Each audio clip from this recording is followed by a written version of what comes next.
விளையாட்டுத் துறையில் பெண்களுக்கு நிறைய வாய்ப்புகள் கொட்டி கிடப்பதாக இந்திய கிரிக்கெட் வீராங்கனை நிரஞ்சனா தெரிவித்துள்ளார்.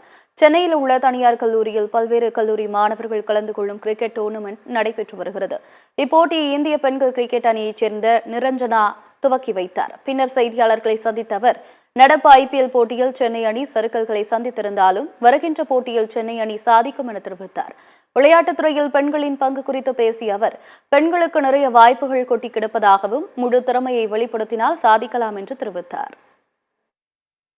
உமன்னால சாதிக்க முடியாதது எதுவுமே கிடையாது. ஒரு நம்பிக்கை வேணும், ஒரு டிட்டர்மினேஷன் வேணும். என்னால முடியும் அப்படின்றத ஒரு பெண் நினைச்சிட்டாங்கன்னா அவங்க அன்ஸ்டாப்பபிள். ஆக்சுவலி இப்போ ஒரு இந்தியன் டீம் ஆடணும் அப்படின்னு கடவுள் உங்களுக்கு அந்த ட்ரீமை கொடுக்குறாரு அப்படின்னா அந்த பொட்டென்ஷியல் உங்ககிட்ட இருந்தால் மட்டும்தான் அந்த ட்ரீமே உங்களுக்குள்ள ஃபார்ம் ஆகும். ஸோ பீயிங் அ உமன் அது பண்ண முடியாதுன்னு நினைச்சிடாதீங்க. டெஃபினட்டா வந்து as a woman ஏதாவது ட்ரை பண்ணீங்கன்னா உங்களால 100% முடியும்.